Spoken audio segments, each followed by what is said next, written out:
গোপালগঞ্জের সংঘর্ষকে কেন্দ্র করে আওয়ামী লীগের একটি সংঘবদ্ধ চক্র সামাজিক যোগাযোগ মাধ্যমে একাধিক পুরনো ও ঘটনার সঙ্গে সম্পর্কহীন ছবি পোস্ট করে মিথ্যা তথ্য ছড়িয়েছে বলে এক বিবৃতিতে উল্লেখ করেছে প্রধান উপদেষ্টার প্রেস উইং।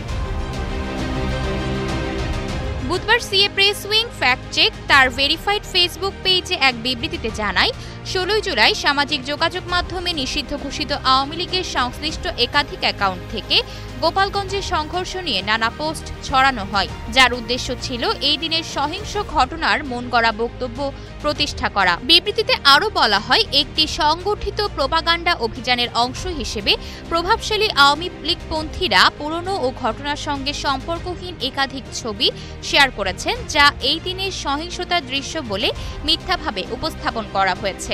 সাবেক ছাত্রলীগ নেতা এস.এম. জাকির হোসেন এবং সাবেক প্রধানমন্ত্রী শেখ হাসিনার উপপ্রেস সচিব আশরাফুল আলম খোকন সহ কয়েকজন ব্যক্তির ছবি পোস্ট করে দাবি করেন, ইউনুস গ্যাং এবং বিরোধী দলীয় কর্মীরা সাধারণ মানুষকে হিংসাত্মকভাবে আক্রমণ করছে।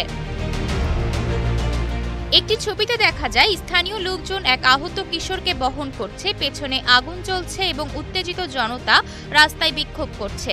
ছবিটি গোপালগঞ্জে ঘটে যাওয়া সহিংসতার নিদর্শন হিসেবে তুলে ধরা হয়। অনুসন্ধানে নিশ্চিত হওয়া গেছে এই ছবিটি ১০ আগস্ট ২০২৪ সালের একটি ভিন্ন ঘটনার দৃশ্য।